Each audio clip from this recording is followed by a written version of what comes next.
И оваа производствена сезона земјоделците од регионот ќе ја започнат со протести и блокади на патиштата наместо да се подготвуваат за пролетната сеидба.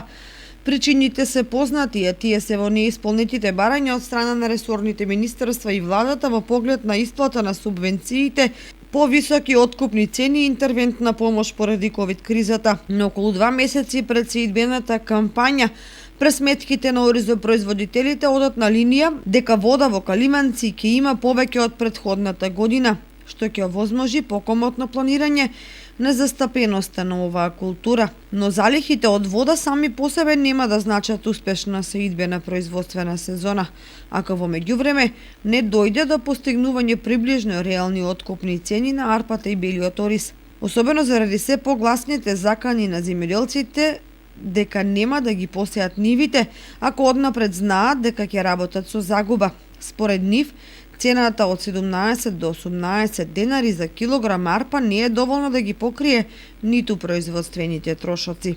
Впрочем, последицата на лошата политика со оризовата култура е што речиси 1/5 од најквалитетните ниви на кои со децении се одгледувал ориз во последно време остануваат необработени и непосејани.